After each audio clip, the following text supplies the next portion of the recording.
Hello, New Haveners, and wherever you're joining us in the Zoom universe. Welcome back to WNHHLP 103.5 FM New Haven. This is Arts Respond, and I'm your host, Lucy Gellman. I'm really excited to be back. I know we took a hot minute. I needed it. Maybe y'all out in the universe needed it too, but we are back, and I am excited to be here with Trish Clark talking about the 48-hour film project, which, if you don't know, you're going to know by the end of this episode exactly what it is and how you can get involved, but which runs from July 28th, which is a Friday, through the 30th, which is a Sunday of this year, 2023. So this month, this year, and it is in New Haven for its 13th year. So Trish, let's just jump into it. First of all, welcome to Arts Respond. Thank you for coming on this muggy, hot, sweaty Friday. I hope you're in a place where you can hydrate a lot and where you're staying cool. I'm trying. It even has my name on it. So I have my I'm not that fancy. But I would love for you to let our listenership, which is pretty general, know, like, maybe there are some real cinephiles and film buffs out there who already know everything they think there is to know about the 48-hour film project. But I would guess that we have a couple listeners who are like, yo, what's that? So let's get into it. So the 48-hour film project is the longest running timed film competition in the world. And it's been around, thanks. It's been around for 23 years worldwide. It started in DC, but this is year 13, as you said, for it being here in New Haven. And I've run it all those years. So it's in about like 150, give or take, cities worldwide. And it's where teams of filmmakers sign up and register their team to make a short film, 4 to 7 minutes in 48 hours. And so on the Friday night of our filming weekend, which is in fact July 28th through 30th, so it's coming up this month, at our kickoff event, the teams will randomly draw a film genre that they have to create, and they will get assigned a specific character, prop, and line of dialogue. And then they have 48 hours to go create the film. And I want to talk, I have heard this story, but I want to talk about how you got into it, because for folks who know you, like, this is not your full-time job, right? You have a whole ass full-time job. I hope the FCC is okay with me saying that. And this is something that I think for you is really fun, but for some people would just be too much stress, and they would be like, I'm not going to do it for 1 year, let alone 13 years. And that's true. And like, I feel like now it's a surly teenager, like, it's growing up. It's like, I don't know, it can start thinking about driver's ed or whatever. And so for you, like, tell me how you got into this, and also why it's been important for you to continue this work.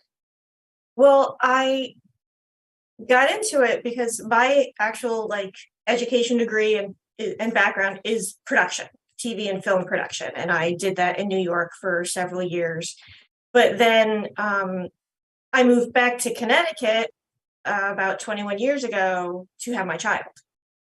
And I say about because she's turning 21 next month. So I know, crazy. But I realized I missed production a lot when I was here, as a young single mother. And a friend of mine did a 48 in Cleveland, and he was just acting in it. And he was like, oh, you should bring this to Connecticut. You should do it there. It's really fun. And then you'd be getting back into production. So I signed on to the 48 website and logged on to their, mailing list. And they said, oh, we're looking to branch out into Hartford, Connecticut. Cause it's different cities, they always are looking to expand. And, so I responded and I said, I think that's a typo and you meant New Haven. And after they interviewed me, they agreed that I was the right person, because I have, the production background as well as event planning. I've worked for pretty much every New Haven arts organization and been in their development department. So all those fundraisers come in handy when you're trying to make events. And so that's how it happened. That's how I got the job doing this. And it is way different than my day job in City Hall. that's for sure. Which is also a very stressful job. But it's fun that I still have this creative outlet. So I'm not making the films in 48 hours. I'm, helping the teams make them. But I mean, it went from the first year, only 9 teams of filmmakers to close to 40 in the last 2 years. And as of like 5 minutes ago, we were up to 26 teams for this year. And do you think that jump in the last 2 years was also that people really want it, like people want to gather, people want to be together?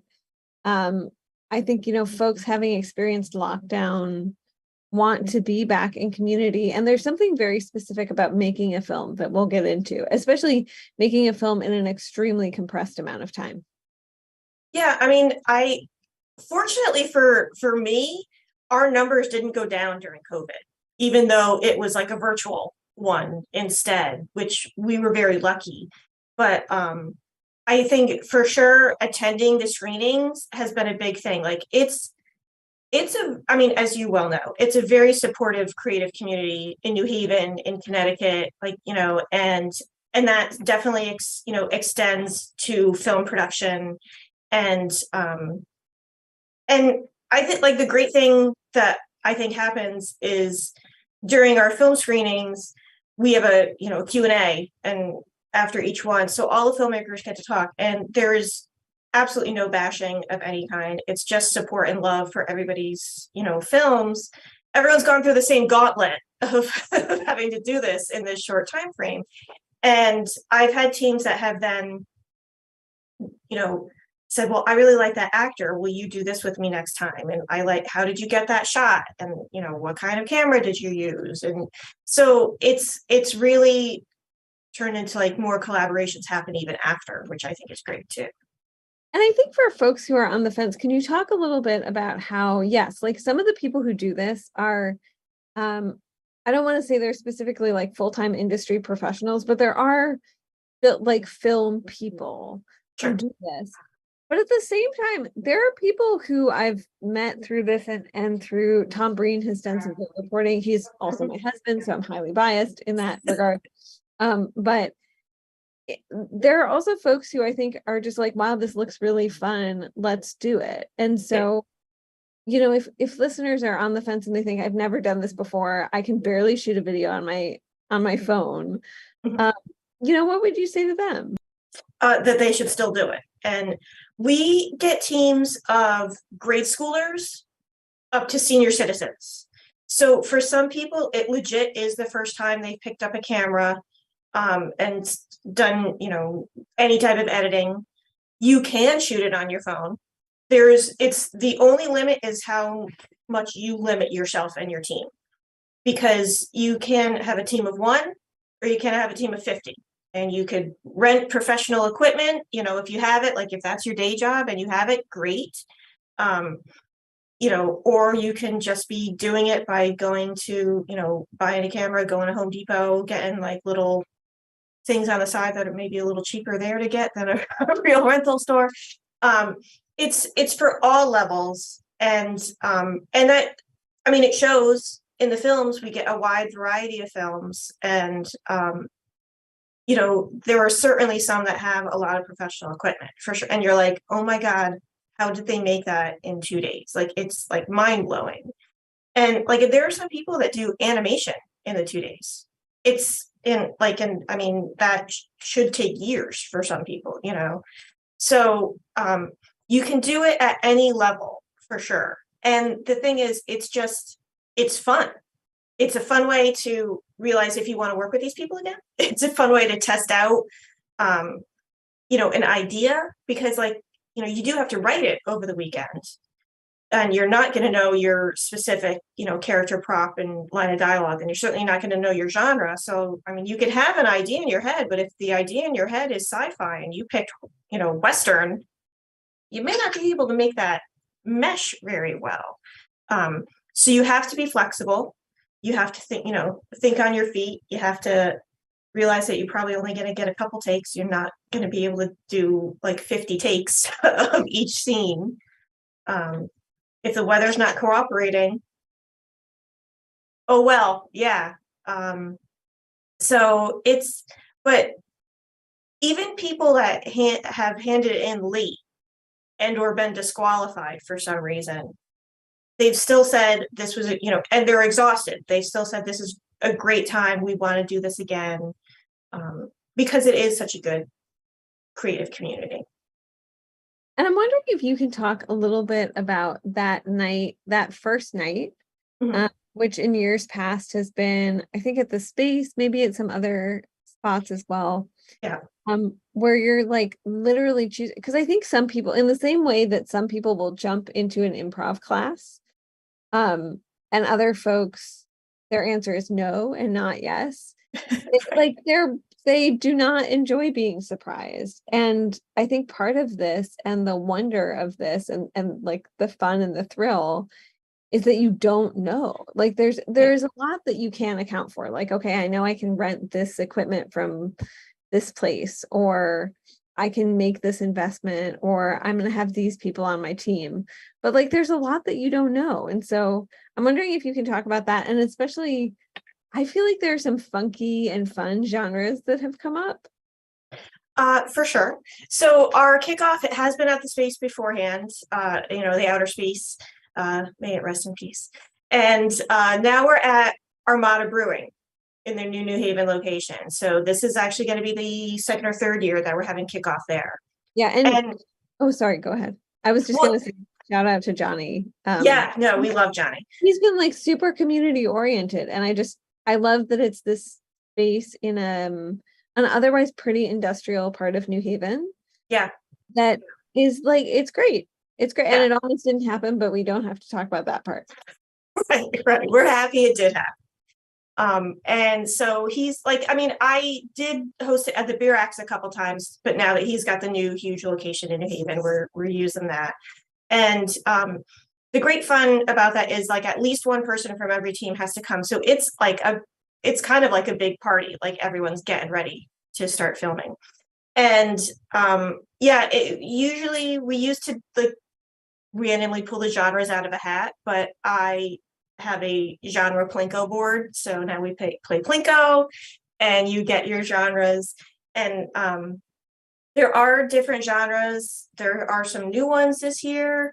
And like, I think like one of the new ones, this might've been new last year, was like climate film, which was like kind of topical.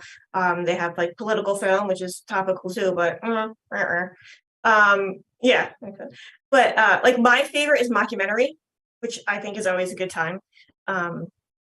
Usually people get really upset when they get Western or musical because they're not prepared for that.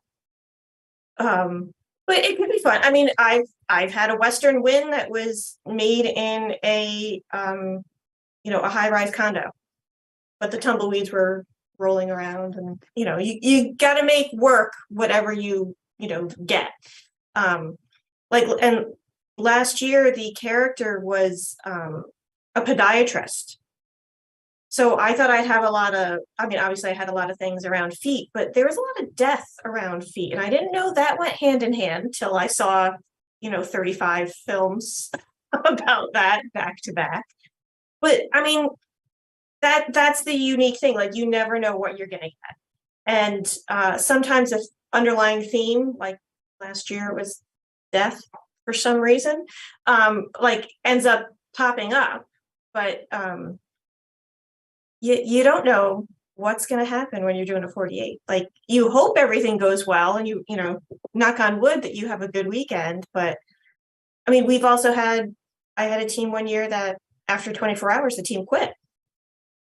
And called me up and said, well, our team leader is done, but we want to take over the team and keep going. So they finished it really then and only in 24 hours, and it got handed in on time. And and it's still like, I think it's one of the funniest ones that we've had, and I can't commend them enough for just keep going, like Dory says, just keep swimming and make the film, and we're going to screen it whether it's on time or late. Like if you are disqualified if you're late. So if you hand it in after 7:30 on Sunday, you're disqualified. Just means you're disqualified from all the awards. You are still going to screen. If you miss your character proper line of dialogue, you're disqualified, but you're still going to screen. And even if you're, late or disqualified, you're still up for my coveted late or disqualified film award. So, and we also have an audience vote award. So all the films are still up for that too. So even if you're like, oh, I can't believe like it's 7:36, what, now I'm not going to win anything. Well, you're not going to win best film, but you could still win 2 other things, and you could still take part in the screening, and it's going to be a lot of fun. And tell me about some of the questions, like this sparked something when you said, this team called you and said like our leader quit, but we want to keep going. Some of the questions you received, because I remember a couple years ago, this filmmaker shall remain nameless, but a couple years ago, someone put out a call, like a friend put out a call and said, hey, I just need a couple extras in this film. We're taping at this location, in New Haven. And it's just going to be like 25 minutes. And like 7 hours later, I exited this building and I thought, what just happened? Right. And so I'm curious about some of the questions that you get and some of the things you see folks run into, whether they're challenges or unexpected joys. Well, probably both. A lot of the questions that I tend to get are usually like technical questions about they want to define the genre or character. They'll be like, well, do they have to be on screen? Well, the answer is yes. If they're not on screen, you didn't follow the rules. Most questions that I get can in fact be answered by looking at the website, which lists all the rules of the competition. And also frequently asked questions are there as well. But and like people have questions about handing in the paperwork because you said you were at a location, like, well, you have to have a location release. If you were an extra, you would have had to sign a waiver that said you were part of the cast and crew. So we're very big on the paperwork for all these films. And unfortunately, I have no say of where you're filming, or fortunately, I guess, because you can film anywhere. It doesn't even have to be in New Haven, though I do have a New Haven award because I like to focus on how great New Haven is. But yeah, I mean, you can say to somebody, come for 25 minutes and keep them for 7 hours. And I hope they fed you too for all that long. But, that's up to the teams. Like it's whatever film they're going to make, good, bad, or indifferent. That's what happens. I did have a team, I think it's a different team that shall also remain nameless, that texted me because the calls come into the 48-hour hotline, which is in fact my cell phone. That's what happens over the weekend. I troubleshoot all the filmmakers. But one of the teams sent me a picture and was like, is it okay to have these extras? And it was my brother and my sister-in-law. And they're like, they just happen to be wandering around. And then he cut them from the film. And I was like, don't call me and say my family's in the film and then cut them. But that is okay. Was it deemed not a conflict of interest? Now I'm really interested. No, it's not a conflict of interest. They weren't planned to do it. Actually, one of my nephews made a team one year, but I'm not a judge. I just facilitate the whole thing. But my daughter couldn't do it because she lives in my house and she's mine. But someone who is a relative that doesn't live with me can do it. But also it helps that I'm not a judge in any way, shape, or form. I'm just making sure everything runs smoothly. I have no say in who wins in any shake of it, which a lot of people think I do, but I don't.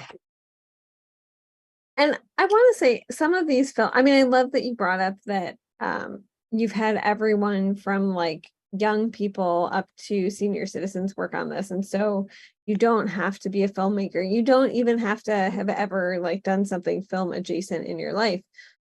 But also in recent years, you've had some really big wins and name associations, including, so is it Scott Lebeda? Lebeda. Yeah. I always say it wrong. I think it's Lebeda, but yeah. Lebeda. Okay. Who was on the team, the director of photography for the team Good Natured Dogs in 2014, and went on NBD to be on the team that was awarded Best Picture for Coda, which if people haven't seen Coda, you should, I don't know what you're doing for the rest of your Friday afternoon. You should finish this episode with us and then just like Go leave watch that film. and watch it. Yeah, find an air-conditioned space, please, because Sure. it's hot out there. But it is a beautiful, beautiful film. And then That was filmed in Massachusetts. that was filmed, yes. And you've also had films go on to the, is it Cannes? Yeah. Yeah. So My the high school city, science teacher- all the city winners compete against each other at Filmapalooza, which is in different places. Like last year it was in LA. Next year it's going to be in Lisbon, Portugal. But so they screen against each other, kind of just like the cities have a small competition, then it goes up a little higher for all the city winners. And 12 to now 24, because now we have 2 screenings at Cannes. Yes. Will go on to screen at Cannes, and the New Haven city winners have screened there twice, Which is awesome. which is awesome. Yeah, That's so cool. like there are some cities that have been around longer that have never gone to Cannes. Yeah. And we have been lucky enough to have 2 films go there. One of those films won Best Editing for all the 48s in the world. Awesome. Which is really cool. And I also think, well, first, I'm going to just remind people, if you're just joining us or you've been hanging out with us here on WNHHLP 103.5 FM New Haven, this is Arts Respond. I'm your host, Lucy Gellman, and I'm here today with Trish Clark talking about the 48-hour film project. And I completely lost my train of thought while I was doing that. I will also say, one thing I noticed is that the list of folks supporting it has just like beautifully and steadily grown. And when you started it here, especially because I think there is some for folks who don't live in Connecticut, I think they think Hartford because it's the capital city, it's where the State House is. But New Haven is sort of like indisputably the cultural capital of Connecticut. Absolutely. And yeah, and so I'm also wondering, like, if you have discussions with folks about that, and also how you feel like other people, especially those who have come to support the project, have sort of seen New Haven. Because I feel like if you don't live in Connecticut, you're not with it. As far as New Haven, or if you're like, I mean, we are on the list of top 52 places in the world. It's true. But there are like 3 locations on that, and I don't know, my tour of New Haven does not include those specifically, but we'll get into that another time. Yeah. So have you also found that this leads to discussions about New Haven and the flourishing of arts and culture in the city? Well, I mean, I'm always trying to, expand that too. And I mean, my day job is in City Hall, so I am close to the arts, culture, and tourism department here. And they very graciously, their sponsorship is giving a film waiver to these teams for the weekend to make it easier for them to film in New Haven, which I think is a great thing. So that means like they can film on the green, they can film in parks, like, they can't film in Pepe's unless they sign off on it, like, and they get a location release, but they can drive down Worcester Street. And that's what I like to see and like to encourage, like more, New Haven focus on the things. I will say the waiver doesn't stop them, I was like, don't stop traffic, like without a cop's permission, but like one team did it anyways and got away with it. Like, that's just, don't call me if that happens. I'm not bailing you out of jail. But have you ever had to, like, have teams ever called you and been like, I got in an altercation with someone publicly, or I blocked a highway and now I'm in prison? And I haven't had that. I have had teams, like, it used to be that you had to come and hand in the film to me on Sunday night, but now since COVID, we can do it digitally. And I have had teams say, well, I got a speeding ticket. Are you going to pay that? No, I am not. That is your fault for speeding. But we don't want anybody to get hurt when they're making a 48 by any stretch of the imagination. It's supposed to be fun and safe. But back to what you were saying, like, yeah, I try to partner with, New Haven or New Haven County, like, because I do, try to expand too. Like, even though these are all just the cities, some states have several 48s in different cities, but we're small enough that we can just have one for the state. And, and I do get teams from all over the state. I get teams from out of state too, because that's just a good weekend for them, And again, you don't have to film here. I just encourage you to film in New Haven. But that's the great part about, like, having the Arts Council as my fiscal sponsor, having, working with the Arts, Culture, and Tourism Department of the City of New Haven. We get support from the state film office of film, television, and digital media, which, I think is very important, that we're all, when we have productions going on, you want to let everybody know so that more and more can keep happening. Like, there's a big push to get the tax credit updated, but that's a whole nother long conversation, for Connecticut, because we're so close to New York. We're in between the New York and Boston strip. We literally have every location in every season. Why aren't more films here? So. Yeah, I actually wanted to ask you, even if it opens up a whole can of worms, I really wanted to ask you actually how you see this fitting into the wider statewide film ecosystem, because these are also, I think it's something like the CT film tax credit. To even qualify for it, you have to be breaking $100,000, right, with your film budget. Yeah, and I believe so. Unless you are fabulously wealthy and you happen to, I don't know, like blow a good chunk of change and have a lot of fun over this weekend, which, like, I don't know, go for it. Go for it. Yeah. If that's you. But I imagine that people are working with, I mean, I know people who have made films for this project on, like, probably under $150. Like, they've done it with their cell phone. Right. And a video editing program that either came with their computer or they downloaded from, from a free website or something like that. And their biggest overhead has been like pizza to feed the crew or something like that. Yeah. So how does this fit into the wider ecosystem for the state? But also, as you brought up, and I think this comes up in the music scene as well, Trish, like, we are between New York and Boston. And in some ways that can be a great blessing. And in some ways it complicates things. Yeah, that's true. I actually just last week did an interview kind of like this at on CCM, Connecticut Municipalities, and with Jonathan Black, who's now just started the Connecticut TV and Film Alliance, like, and he's been the big champion of trying to update the state tax credit. And part of that discussion was, he's like, oh, we're going to try to lower it to $500,000. I'm like, it's still not working for any of these indie people. Which is, so, like, it's kind of like we're just looking at it from two different perspectives. And I think a lot of the production that happens in Connecticut is indie, is super low budget. And whereas 500,000, in the film world is considered like a low budget, it's also not something that's attainable certainly by the bulk of the 48 filmmakers.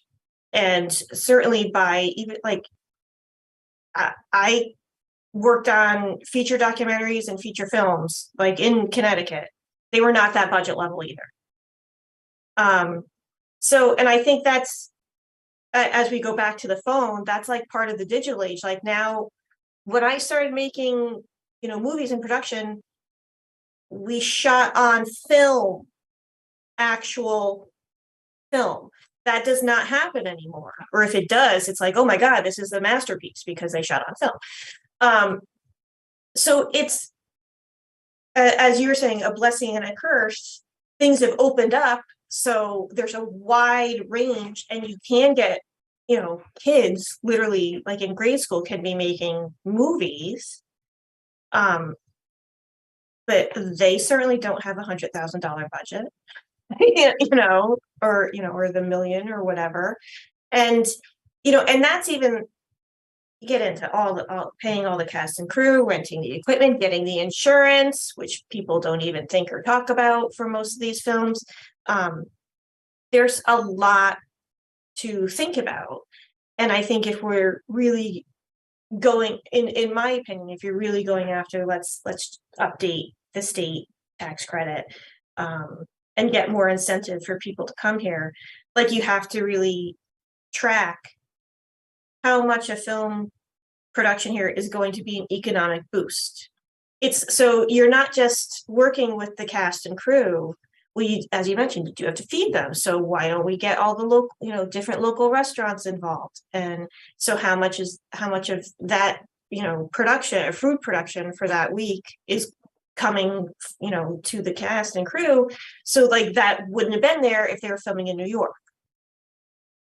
And then they're all gonna have to stay here. So that's hotels or bed and breakfast or Airbnb. Like so, and if you've been on any film set, people are probably going out at night, and they're gonna need to unwind. So like you're doing a lot more than just blocking off Chapel Street for a week so that Harrison Ford can go down in a motorcycle, which has happened. But like you have to like to really, I think, get the state to really pay attention. It's like you got to look at all these other pieces too and figure out this is really worth it, and it's not just helping the small creative film community, it's helping everyone in the state. And do you feel like do you, in conversations you're having with folks, yes, maybe at the state, maybe at DECD or Connecticut Office of the Arts, which lives under economic development, but also just like folks in general, because as someone who works in the arts or arts and culture, I often find that you're totally right, like that economic piece. And I am always a little bit wary about talking about just arts and economic development, because I also think like artists deserve the space to just fail, and Sure. and they should be paid to just fail and like experiment. But that economic development piece is huge, so much so that like I think it's every 5 years, Americans for the Arts does a whole study around it. And we see that, yes, when there's a 2-day performance at the Schubert Theater, you're going to see more money being spent in restaurants downtown and at bars. And I don't know if it's a rowdy performance or if it's a performance for young people, like maybe folks stick around to go to the club afterwards. I don't know what young people do anymore. Like after 9 p.m. is sort of my cutoff. But do you find that piece gets lost? Because often I'll talk to someone and they're like, "Oh, you're in the arts. That's cute." Right. Well, I mean, I do think it gets lost. I don't think people think about the bigger picture in that capacity. And I do think people in the arts get shafted too. Like, and I mean, even a lot of the times when I'm like at arts meetings around here, no one wants to talk about film. Like they don't think it's art. And I was like, well, that's very much not true. It is 100% an art form. And there's a ton of people on cast and crew that like go into making every production. And when you're there, like, if you are on set, like it is a family, like that you're there for like a week to 6 months. Like, so you do connect with these people. And I mean, you're probably going to want to, if you like them, you're probably going to want to work with them again. That's a big part of it, is like who and how that like keeps rolling over. But now I lost my train of thought too. That's totally okay. It's interesting to me that people sort of give film the cold shoulder. When you're talking about arts and culture, do you feel like there's been some improvement around that, at least within New Haven? Because I think of groups that really are working at the grassroots, like Trey Moore, who's an artist who just had the Seeing Sounds Festival. And for the first time the festival is only 2 years old, so it's still a baby.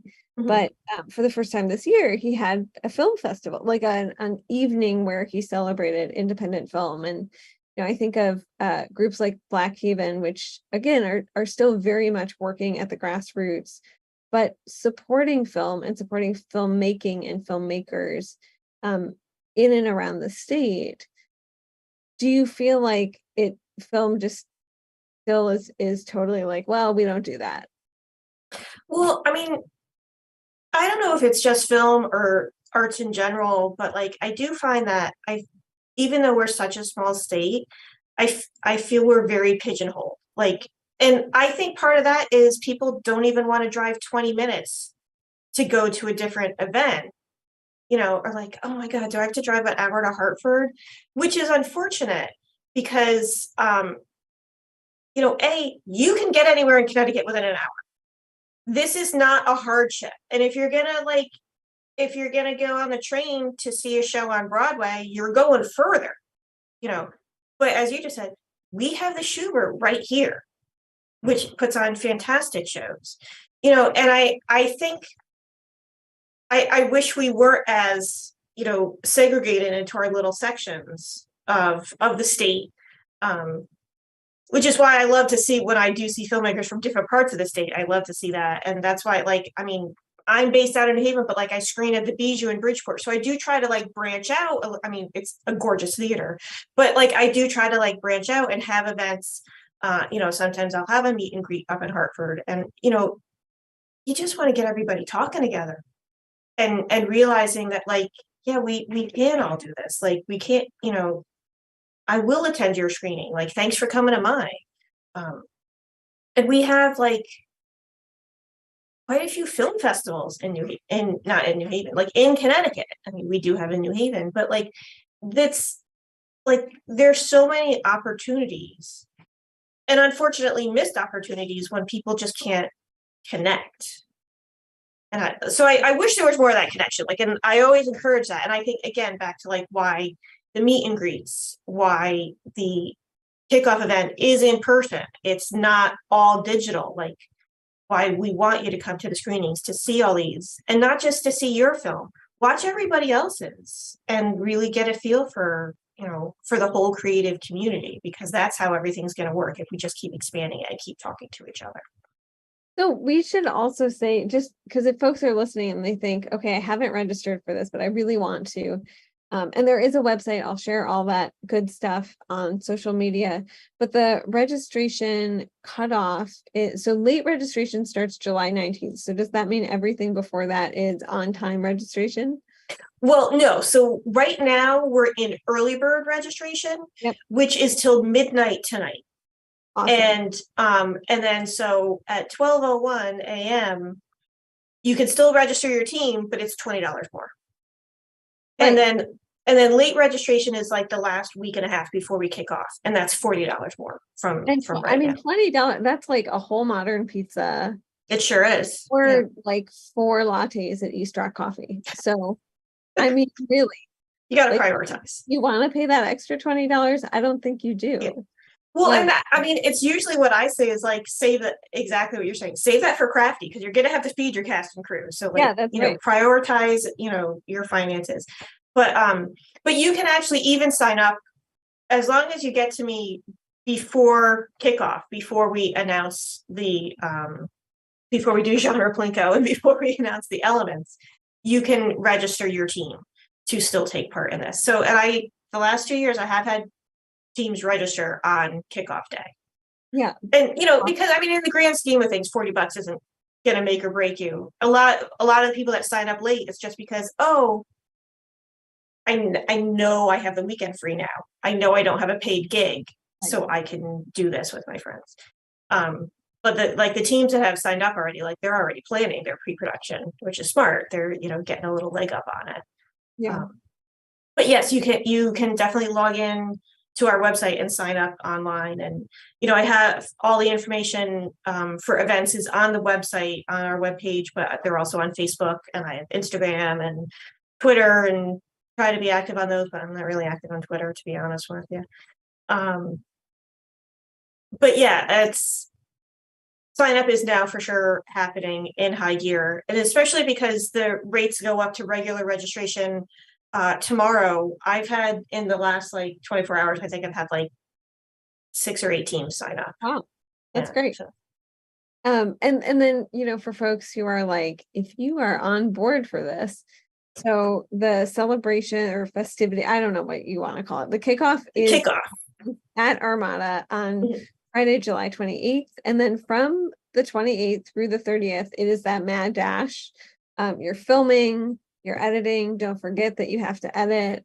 and then that it has to render, which is a thing that I didn't even know before before writing about the film project.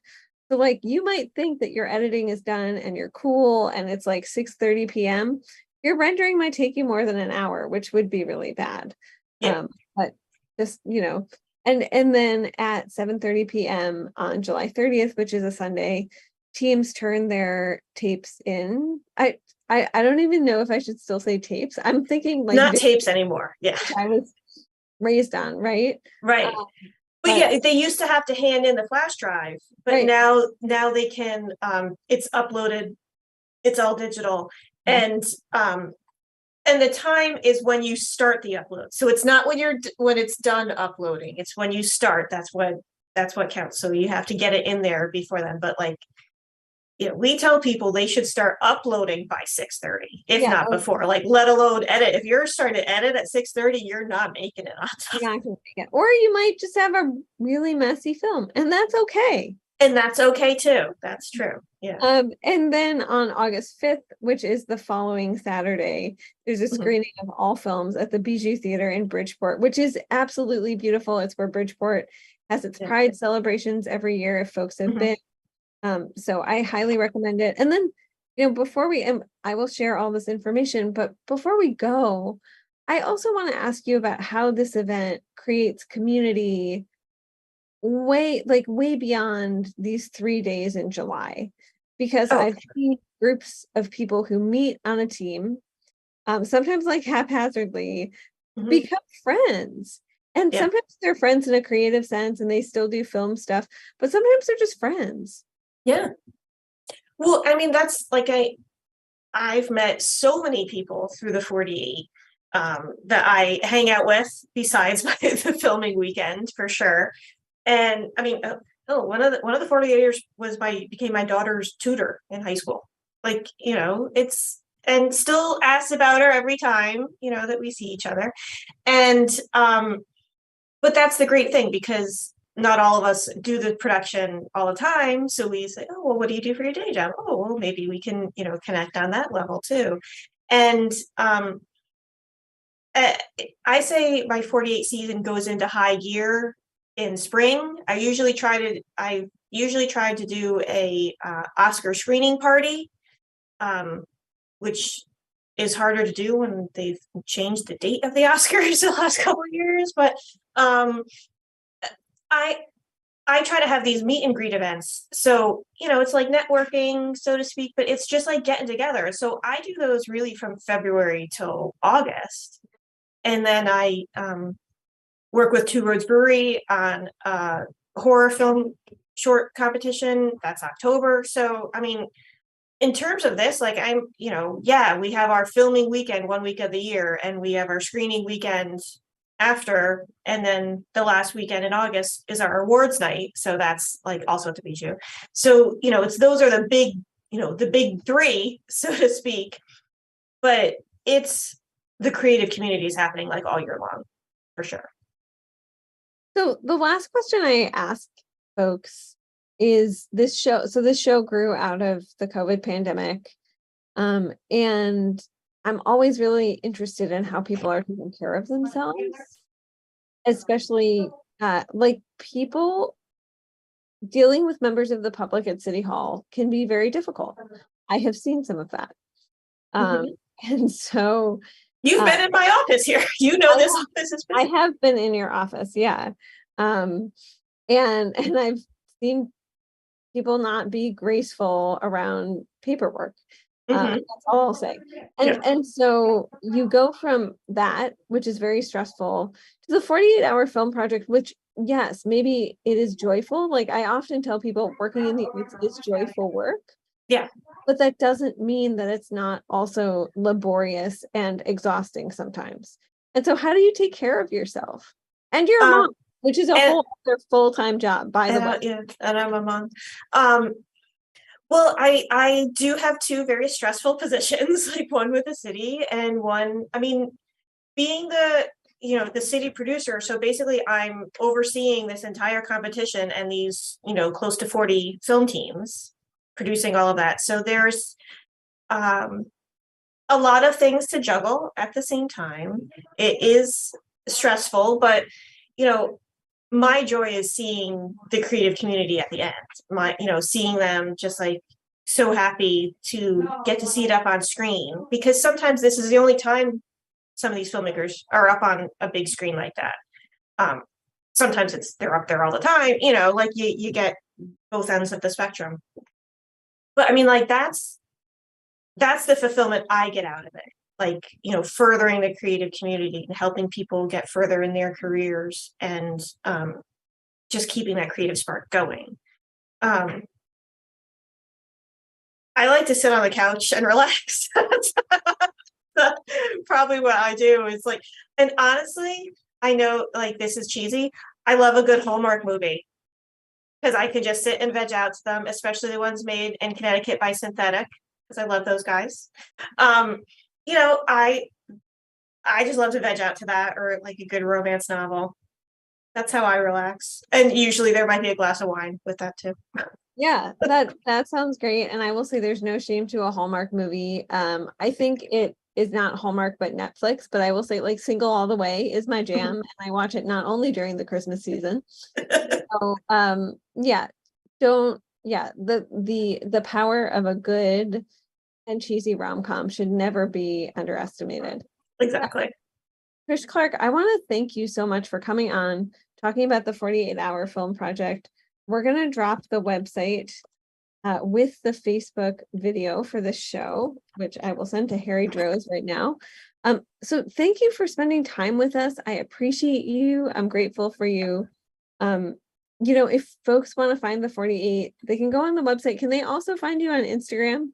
Yes, I'm on Instagram as well. Yeah, I feel like the young people are on Instagram and TikTok. So yeah, I have not delved into TikTok for it.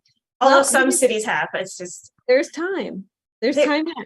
There's time, but I'm old. So I know, you and me both. So it's but thank you for having me. I know like we kind of like just stumbled across this, and thanks for having me. It's always good to see you, even virtually. Yeah, so thank you and I'm sure I'll see you in the real world. I'm sure. Soon. And I just really appreciate you coming on to talk. I hope that film stops getting the cold shoulder in Connecticut, because it's definitely something that should be celebrated and have been to screenings of the 48-hour film project. Some of these are like deeply existential. Some of them are hilarious. And I think the value of a good laugh, especially right now when the world is like totally turning upside down. We need it. Yeah, we really need it. And I think, the joy of folks being together in community, you're absolutely right. That's a wonderful thing. So Trish Clark, thank you so much for coming on and talking about the 48-hour film project. Harry Droz, thank you for making sure this plane flies and I don't have to fly it. I appreciate you. Have a great weekend, both of you. And if you're out there in the heat, please stay hydrated and cool. Take care, y'all. Thanks.